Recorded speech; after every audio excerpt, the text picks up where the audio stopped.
Bem-vindo cada um de vocês, queridos, nossos visitantes, nossos amigos, nossos vizinhos, irmãos em Cristo, falantes de português, de portunhol, de francês, de inglês. Deus abençoe vocês.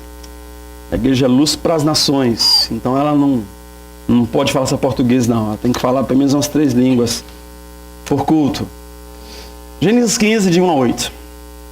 No texto diz assim: depois dessas coisas, o Senhor falou a Abrão numa visão: não tenha medo, Abrão, eu sou o seu escudo. Grande será a sua recompensa.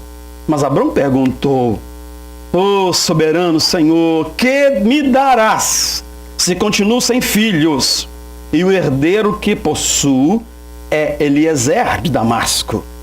E acrescentou: tu não me deste filho algum. Um servo da minha casa será o meu herdeiro. Então o Senhor deu-lhe a seguinte resposta: seu herdeiro não será esse. Um filho gerado por você mesmo será o seu herdeiro.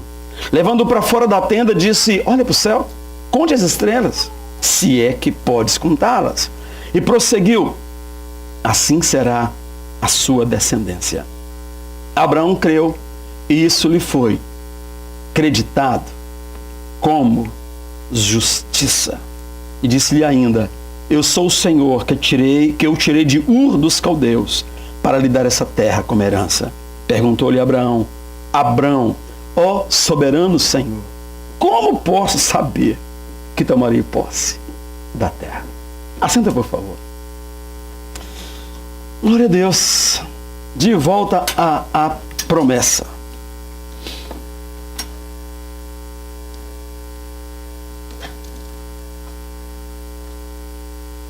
Depois dessas coisas, o texto começa assim. Que coisas? Você que conhece o texto sagrado sabe que tem uma história aí. Essa história começa lá em Gênesis 12, quando Deus chama esse homem, Abrão, para um projeto que geraria transformação na sua existência, na sua vida pessoal, na sua posteridade e em todas as famílias da terra. Ele obedeceu. Ele saiu lá de Ur dos Caldeus. Aos 75 anos foi quando ele foi chamado. Fez a mala, pôs nos camelos e saiu. 85 anos, aos 75 anos. Mas agora, quando nós lemos o capítulo 15, nós encontramos esse homem 10 anos depois, aos 85 anos, com medo. O texto fala disso. O texto esclarece que ele estava com medo. O Senhor chega para ele e fala: Abraão, não temas. Essa foi a saudação que o Senhor dá àquele que se tornaria... Obrigado, meu irmão. Você me abençoa.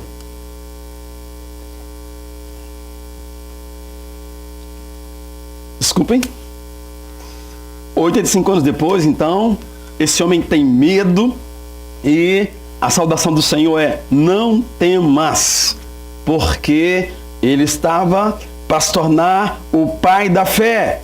E fé e medo não devem caminhar juntos. Mas a pergunta é: de que Abrão tinha medo? O que fazia medo a Abrão? Abrão estava inseguro, queridos. Ele estava inseguro, ele tinha medo do futuro. Ele tinha medo porque ele não tinha o privilégio que nós temos aqui, de estar ouvindo um menino aqui e outro ali. Lá em cima tem um tanto de criança e ele e a esposa dele sozinhos, nos últimos 10 anos, peregrinando por aquela terra. Ele tinha medo do futuro por causa disso. Ele tinha a sensação que perdera tudo, porque ele deixou tudo para trás. Ele largou tudo e caminha aí, ele tem essa impressão: eu perdi tudo. Mesmo tendo enriquecido muito. Ele saiu rico de Ur dos Caldeus, mas agora ele era muito rico. Nos últimos anos ele enriquecera muito, mas não tinha nas mãos a garantia de que aquele plano no qual ele se envolveu daria certo. Será que vai dar certo esse plano? Onde é que vai dar tudo isso? Então Deus vem para ele e lhe fala: Abrão, eu sou o seu escudo. Deus sabia do coração dele.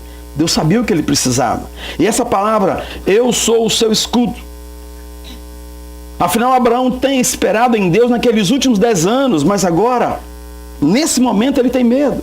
Porque lhe faltava alguma coisa. Essa alguma coisa que faltava, irmãos, tem um significado profundo, muito especial, dentro do chamado de Deus para Abrão. Um significado eterno. E sem isso, Abraão se sentia desprotegido, desacreditado em relação a tudo que ele falou quando ele saiu da sua terra, do meio da sua parentela. Então o Deus eterno diz para ele: eu sou o seu escudo. Você não está desprotegido, nem desacreditado. A sua insegurança não faz sentido se continuar sendo protegido em mim e na minha palavra. E a Bíblia Sagrada vem nos revelar lá em Efésios que escudo é a fé. Efésios 6 nos mostra que o escudo da armadura espiritual é a fé. E nós temos que usar então o escudo que Deus nos dá. Interessante que Abraão vinha de uma grande vitória, uma vitória física. O seu sobrinho Ló tinha sido levado prisioneiro de guerra com a esposa dele e as duas filhas. E Abraão, com 318 homens que ele havia treinado, ele lidera, coordena alguns outros poucos voluntários, e aí eles vão e lutam contra 5 reis que haviam vindo contra a cidade onde morava o seu sobrinho, e ele os resgata. Ele está voltando daquela batalha, e ele sabe que o Senhor que lhe deu a vitória, ele glorifica o Senhor. Ele vem até o sacerdote Melquisedeque e entrega o dízimo de tudo que ele havia conquistado naqueles dias, e o sacerdote Melquisedeque o abençoa em nome do Senhor. E ele vinha de uma grande vitória, queridos, mas o Senhor fala: eu sou o seu escudo, Abraão. Eu me pergunto, quem era o escudo de Abraão antes daquela situação? Quem era o escudo de Abraão? Abraão era um homem, queridos, que abriu mão de um projeto sem risco na cidade onde ele vivia. Alguns irmãos que chegaram agora e outros irmãos que chegaram há mais tempo abriram mão de projetos sem risco nenhum no Brasil e vieram para cá, como Abraão, vindo para aquela terra chamado por Deus. E quem veio chamado por Deus será abençoado, grandemente recompensado em crer no chamado do Senhor em nome de Jesus.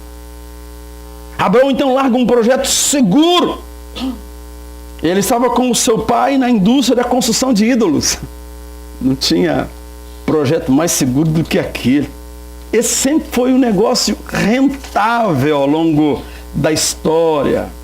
Se a gente der um pulinho de alguns milhares de anos, a cidade de Éfeso, que vai ser nosso modelo muitas vezes nesse ano, por causa do nosso tema, né? De volta ao primeiro amor, uma expressão usada pelo Senhor, a cidade de Éfeso. A cidade de Éfeso, ou melhor, a cidade onde a igreja de Éfeso estava plantada, o Senhor fala com eles lá em Apocalipse 2, vivia em muita riqueza e muito luxo, porque vivia do mesmo negócio que vivia a família de Abraão. Viviam de construir ídolos. Obviamente não era a igreja, era a cidade. Às vezes a igreja também constrói, mas era a cidade que construía ídolos. Então nesse salto, saindo lá de Abraão e dando um salto de muitos anos depois, encontramos o apóstolo Paulo vivendo uma experiência nessa cidade tão idólatra como era a cidade dos pais de Abraão. Com a mensagem do Evangelho, o apóstolo Paulo gera uma crise na indústria da fabricação de ídolos em Éfeso. Isso gerou a mobilização do sindicato dos trabalhadores da indústria de estatueta da deusa Diana. Não, você acha que é piada? Não é piada. Artemis, a grande deusa dos Efésios, uma multidão veio para a rua, queridos, influenciada por alguns homens de negócio, liderados por um tal Demétrio, que devia ser o chefe do sindicato, influenciado por demônios, porque a questão não era só financeira, era o reino de Deus implantado naqueles corações ali. E por 2 horas eles gritam: salve Diana, a deusa dos Efésios, salve Diana, a deusa dos Efésios. 2 horas eles gritavam. Naquele tempo, as estatuetazinhas eram vendidas. A rainha dos Efésios, Artemis, Diana, vários nomes, Lá no centro comercial de Éfeso acontecia aquela comercialização, mas Paulo estava ali ficou 3 anos ali pregando o evangelho, e os livros de bruxaria, que era muito comum, vieram para ser queimados. E pessoas que faziam adivinhações, endemoniadas, usadas por demônios, estavam sendo libertas. E agora, nós encontramos esses homens, então, chamando a cidade, se organizando contra a igreja. E ele fala basicamente o seguinte nessa reunião do sindicato. Estou lendo o texto sagrado, de Atos 19. Senhores, vós bem sabeis que deste ofício temos a nossa prosperidade. E bem vedes e ouvis que não só em Éfeso, mas até quase em toda a Ásia, esse Paulo tem convencido e afastado uma grande multidão, dizendo que não são deuses os que se fazem com as mãos. E não há somente o perigo de que nossa profissão caia em descrédito, mas também que o próprio templo da grande deusa Diana seja estimado em nada, vindo a ser destruída a majestade daquela que toda a Ásia e o mundo veneram. O discurso do sujeito, e depois desse discurso, que fala que incomodou o inferno, e sem dúvida incomodou o inferno, queridos. Eu quero que a gente compreenda o que está acontecendo aqui.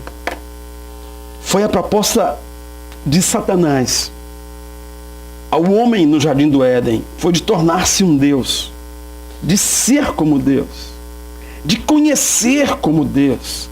Esse projeto humano de fazer ídolos para si, de tornar-se um Deus, é antigo. E no Jardim do Éden, homem e mulher aceitaram aquilo. Você vai ser como Deus, vai conhecer o bem e o mal, vai controlar o sobrenatural. E um pouco de tudo isso está embutido ali, em quem fabrica para si e se utiliza desta possibilidade aí da idolatria. Mas Deus disse para Abraão o quê? Eu sou o teu escudo. Eu sou o teu escudo. Nessa semana eu li uma frase de um jovem pastor que faz um trabalho com adolescente na revista Ultimato. Ele disse: não tem jeito. Nós somos criados como seres espirituais para adorar. E se não conhecermos o Deus vivo e adorá-lo, nosso coração fabricará deuses para adorar. Não tem jeito. Se você não adorar o Deus dos céus, não conhecer o Deus criador de todas as coisas, você vai adorar um tipo de criatura, se não exigir que adorem a si mesmo. Pastor, você está exagerando. Não estou exagerando. É assim que é e é assim que vai ser. Se você sair do seu Ur dos Caldeus e vier no caminho, tendo Deus como seu Deus, conhecendo o Senhor, você vai adorá-lo. Se não, você vai fabricar deuses ou constituir-se como Deus e exigir adoração, que seja do esposo, da esposa, dos filhos. Você é assim que funciona, porque não tem jeito. Fomos criados como seres espirituais para adorar. Se não conhecermos o Deus vivo e adorá-lo, nosso coração fabricará deuses para cultuar. Então preste atenção. O Senhor disse para Abraão duas coisas. Eu sou o teu escudo. Depois ele disse para Abraão: eu sou o teu grandíssimo galardão. Abraão sentiu o que mesmo? Lembra para mim? Medo. Nós sentimos medo exatamente quando não temos o escudo e o grandíssimo galardão. Não sei se você compreendeu, mas o escudo fala do presente. Alguma coisa no presente. E o grandíssimo galardão fala do futuro. E o medo opera nessas áreas da vida da gente. Eu sou seu grandíssimo galardão. Isso fala do futuro, da posteridade. E agora o Eterno toca no âmago da angústia de Abraão. Como será o futuro se não tem filho? Dentro daquela promessa, dentro daquela perspectiva, dentro de tudo que ele havia pregado, falado com a família, com os seus empregados, com todo mundo onde ele passou. O Damasceno Eliezer, escravo nascido na minha casa, mas ele não é meu filho. Tudo que eu herdei, tudo que eu aprendi, eu vou deixar para ele, mas não é isso o combinado. Abraão faz aqui o que fazemos, querido, em oração. Abraão vem orar, o Senhor se apresenta a ele, o Senhor fala com ele, e agora ele nos representa muito bem, porque ele escuta pouco e fala muito. Quando oramos, fazemos assim, nós escutamos pouco e falamos muito. Deus acaba de trazer para Abraão tudo que ele precisava. Não temas, Abraão, sou teu escudo, eu sou o seu galardão. Mas ele tinha, e com razão, queridos, o seu lamento, que o impedia de parar para ouvir a Deus. E ele começa nessa oração, como a nossa, que consiste muitas vezes de derramar nossa queixa, expressar para Deus o que ele não está fazendo, ou não está fazendo do jeito certo. Qual que é o jeito certo? Meu jeito. Nós reclamamos para Deus que ele não está fazendo do jeito que nós esperávamos que ele fizesse, do nosso jeito, que ele tinha que fazer. E de alguma forma nós projetamos para Deus a ideia que fazemos dos ídolos. Você vai lá, constrói o seu ídolo, você define como é que ele deve ser, como que deve responder, e você espera que aconteça, pelo menos na sua cabeça vai acontecer. Fazemos para Deus como se fosse um ídolo nosso. Afinal de contas, eu paguei, ele tem que me atender. Um pregador disse há um tempo atrás, me lembro dessa frase que me marcou, que se nós pudéssemos tomar da mão de Deus a varinha de condão, se é que ele tem uma varinha de condão, porque aí você ora, você pede, ele vai lá, usa a varinha. Se você tomasse da mão dele aquela varinha de condão, nunca mais oraríamos, nunca mais voltaríamos para orar. Por quê? Porque agora a gente faria do nosso jeito, na nossa hora. Não teremos mais medo do futuro, porque a coisa ia acontecer, porque Deus não sabe fazer as coisas. Deus se atrasa com o tempo. Deus não faz. Olha só, já chamou o moço aos 75 anos, estava atrasado. Aos 85 nada tinha acontecido. Será que a varinha estava sem pilha? Não sei o que era, queridos, mas se nós tomarmos da mão de Deus a varinha, nós não oraremos nunca mais. Pois bem. Mas então, está ali Abraão naquela oração, como as nossas orações, e Tiago fala que nós não recebemos porque nós não oramos, e quando oramos, estamos tentando fazer Deus aprender a usar a varinha dele, porque ele não sabe usar no nosso ponto de vista, e esse negócio é muito sério. Pois bem, principalmente, quando terminamos nossa queixa, querido, nós não paramos para ouvir o Senhor. Nós não paramos para ler a palavra do Senhor. Não paramos para meditar no que Deus já está fazendo. E o que nós temos que fazer é voltar ao primeiro amor, ou seja, voltar a trilhar aquilo que Ele quer que trilhamos. E o Senhor está dizendo a Abraão, eu sou o teu futuro. Eu sou o teu galardão. A promessa que eu fiz, Abraão, eu vou cumprir. Eu não esqueci. A varinha não está sem pilha, não uso varinha, eu não sou um ídolo seu. Abraão, vem cá, filho, vem cá fora.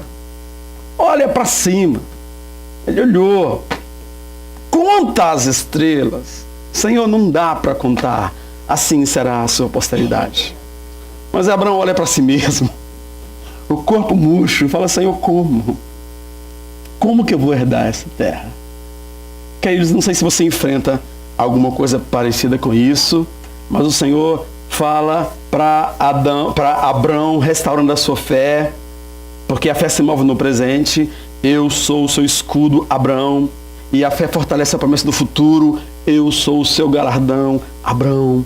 Aquele que começou a boa obra em você, ele é capaz, ele vai completá-la para a glória dele.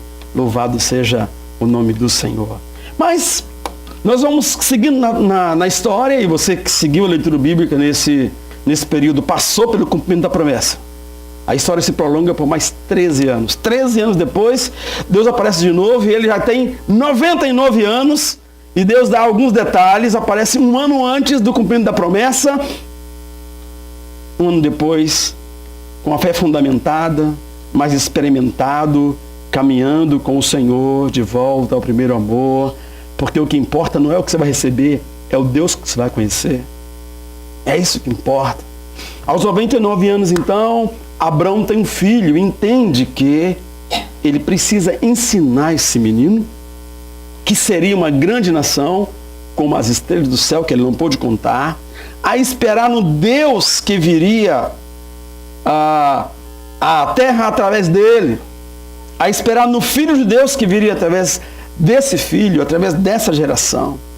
E esse filho, Isaac, os filhos daquele homem, ensinaria aos filhos e aos netos dele, até que todas as famílias da terra vissem cumprida a promessa de Deus à humanidade.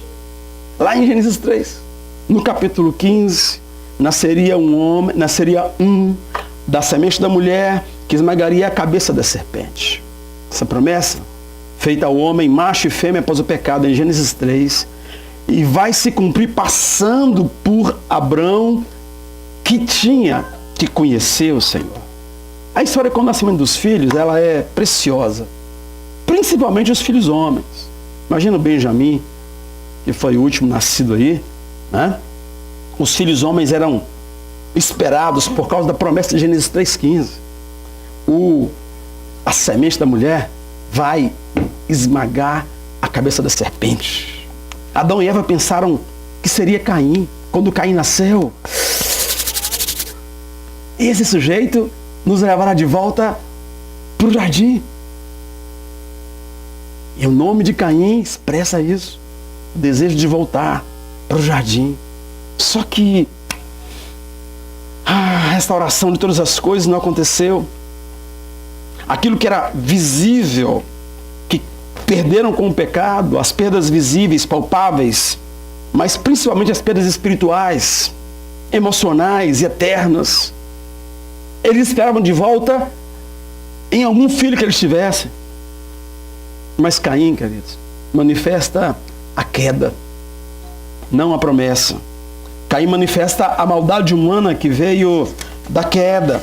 Caim manifesta tudo isso matando o seu irmão. Ironicamente, de onde eles esperavam vida, veio morte. A morte visível. A morte que eles ainda não conheciam com os olhos dele. A morte palpável, porque a morte espiritual, a distância de Deus, viver num lugar amaldiçoado, eles já experimentaram. Um animal, possivelmente um cordeiro, já tinha sido morto lá no dia que eles pecaram. Para que não morressem, morreu um cordeiro para esconder a nudez deles, porque eles, afastados da glória de Deus, agora viram que estavam nus. Vestidos do pecado, veio vergonha para eles. E aí, eles acharam que Caim. Mas como não foi em Caim que a promessa se cumpriu, como não foi em Caim, eles começaram a perceber que não seria exatamente como imaginaram. Mas teriam que esperar e que crer no cumprimento da promessa. Abraão vem então nesse contexto. Porque lá atrás nasceu Enos, falamos dele semana passada, o filho de Sete, neto de Abrão, neto de Adão, aliás, começou-se a invocar o nome do Senhor, como mostra a genealogia de Adão no capítulo 4 de Gênesis. No capítulo 17, então, 13 anos depois, Abraão entende o equilíbrio entre a fé e a promessa. Deus me deu uma promessa. Ele é meu escudo, me guardou até aqui.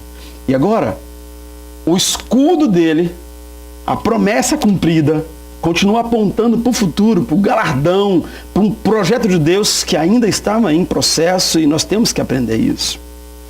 A fé lhe permite o milagre de um filho aos 100 anos de idade. 99 para 100 anos de idade. A senhorita com 90 anos de idade. Agora Abrão, ele pode mostrar, ele pode, enquanto prega, enquanto fala com seus parentes, por que ele saiu da sua terra, da sua parentela, ele pode mostrar, um milagre aconteceu. Seus 75 anos seria precioso mostrar um filho aos 99 e aos 100 anos. Tremendo dizer que o Senhor é meu escudo, o Senhor é o meu galardão. Ele não tem agora medo do passado, nem do presente, nem problema com o futuro, porque o futuro, o galardão está garantido, visivelmente, palpavelmente garantido, mas Deus faz Abraão saber e se lembrar de que o filho que ele tinha dado tinha um propósito superior. Não era um filho para ele.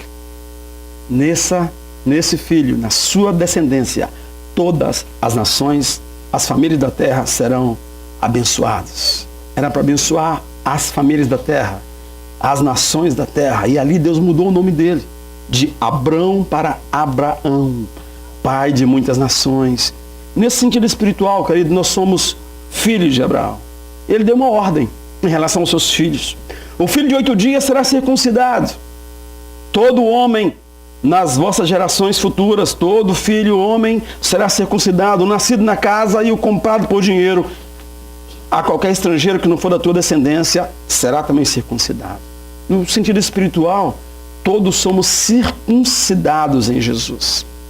E de alguma forma, o batismo simboliza a circuncisão do coração, que é mediante o novo nascimento, somos nova vida em Cristo, o total cumprimento da promessa vai acontecendo ali na vida de Abraão.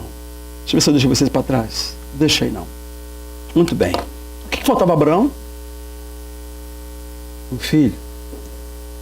Um filho. A fé estava se formando. Tinha um pouquinho de fé. Ela foi se fundamentando. Faltava um filho. Para que aquelas coisas caminhassem visivelmente, o coração dele se acalmasse. Querido, não era um filho, era o filho da promessa. Era o filho do processo de Deus na vida dele. E aí, o que nos falta? Nos falta tudo se não temos o filho. Temos que entender isso e ensinar isso às pessoas. Você não tem o filho, te falta tudo. O salmista fala para nós beijarmos o filho, que agradaremos o pai. No Salmo capítulo 2. O filho de Deus em quem se cumpre todas as promessas. Tudo que Abraão não entendeu, nós podemos entender porque se cumpre em Jesus. O filho descendente de Abrão, o filho de Davi, Abraão agora podemos dizer, o descendente de Eva, filho de Davi, esmagou a cabeça da serpente. Ele foi picado com um veneno mortal no calcanhar, adoeceu por nossos pecados, é o que fala Isaías 53, morreu por nossa redenção, ressuscitou por nossa justificação. Nele somos circuncidados, nele somos filhos de Abraão, nele temos escudo e galardão. A nada devemos desejar mais do que o Filho, do que o Senhor Jesus, nosso escudo, nosso galardão. Abraão volta-se para a promessa que se cumpriria. Ele entendeu, duras penas, que a questão não era entre ele e Isaac. A questão era ele num processo do plano de Deus que passaria por ele, por Isaac, por descendências, até que viesse a Jesus e chegasse aqui na ILPN, para sermos luz para as nações. O processo é o mesmo. Ele é o pai da fé porque creu. Isso lhe foi imputado por justiça. Então não adianta fazer ídolos, tem que crer. Não adianta construir ídolos, nós temos que crer e deixar Deus construir, fortalecer a nossa fé. E isso nos será imputado da mesma forma como justiça. O Filho nos justifica diante de Deus. Nele temos um novo nome, como Abraão teve um novo nome. Nele temos nova história, nova identidade. Como ele, nós temos um novo país para morar. Receba esse presente de Deus. Sara riu quando soube da notícia. Quem vai ter filho? Quem vai ser mãe? Quem vai ser pai? E ela riu. Abraão também riu. Senhor, para de piada. Meu servo Damasceno, Eliezer Damasceno, é gente boa, eu sei que vai acontecer. Deus falou, não, o menino lá da escrava Agar, ele serve também. Falou, Abraão, você vai ter um filho, Sara vai ficar grávida. E ela tinha que rir, queridos.